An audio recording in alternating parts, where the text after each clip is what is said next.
Assalomu alaykum aziz yurtdoshlar. Men Nigara Urganchdanman. Sizlarga bir ajoyib maskanni tavsiya qilmoqchiman, ya'ni pochkadagi dashlarni hech bir uquldorilarsiz, operatsiyalarsiz davolaydigan, maxsus yo'llari bilan davolaydigan maskanni tavsiya qilmoqchiman. Bunga sabab bundan bir 6-7 yil oldin o'zimda pochkamda dash bor edi. Sizlarga batafsil tushuntiradigan bo'lsam, bundan 6-7 yil oldin Rossiyada ishlab yurganimda pochkamda pриступ tutib, qattiq og'riq berib, больницаga tushib qolganman. Ishlab turgan joyimdan sразу skoriy mashinada olib ketib больницаga tushdim. Keyin doktorlar polisi tekshirib chiqib, pochkamda dash borligini topdilar.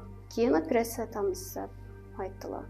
Bir hafta davolanib turib, men doktorlarga aytdim, operatsiyani u yon tarafda o'zlarimizda O'zbekistonda operatsiya qildiraman deb ruxsat so'rab O'zbekistonga keldim. Keyin u yana kelgandan keyin любой odam operatsiya qilishga qo'rqadi, kimdir lazer tavsiya etdi, kimdir operatsiya yo'l tavsiya etdi. Shunda bir danishlarim orqali eshitib qoldim. Mesara Patajanova haqida. Keyin shura keldim. Shu danishimni o'zimdan pochkasida dash bor ekan. Doktorlar operatsiya qilamiz deb turgan ekan. O'sha operatsiya kuni Mesarapkimda davolanib turib, 3 kunginami, shundan bir haftadan davolanganman.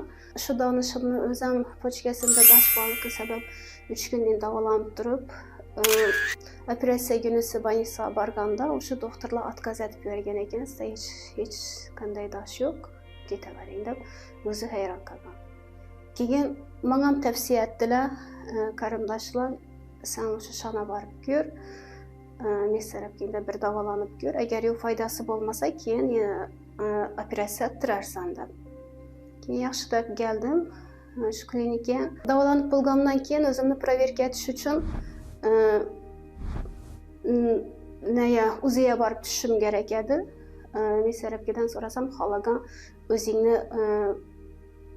uziga borib tushib ko'rishing mumkin dedi. Keyin men o'zimni uyimga yaqinroq bo'lgan bir klinikaga borib pochkam tekshirtirdim. Tekshirtirganimda pochkamda hech narsa chiqmadi. Keyin men Rossiyada mana operatsiya bo'lgan doktorlardan olgan qog'ozimni ko'rsatdim. Londonga kelgan qog'ozimni ko'rdilar. Yerda haqiqatdan 07 dash borligi hamma narsa ko'rsatilgan edi. Keyin doktor ko'rdidan qaradidan bir apparatına qaradi, bir meni qo'limdagi qog'ozga qaradidan, meni boshqatdan uziga tushirdi. Ikkinchi marta o'zi hayron qolgan hatto. Ikkinchi marta ham tekshirganda hech narsa topmadi. Xudo shukr, oradan shuncha yil o'tgan bo'lsa, men hali bir marta ham pochkam bezovta etgani yo'q, hech qanday og'riqlar ham sezilmadi. Allohga shukr, dim yaxshiman. Bu opkamni davolaganda men shuning bir Alloh tarafdan berilgan bir ilohiy kuchni his etdim. Bu menimcha hech bir narsa ko'rmaganman.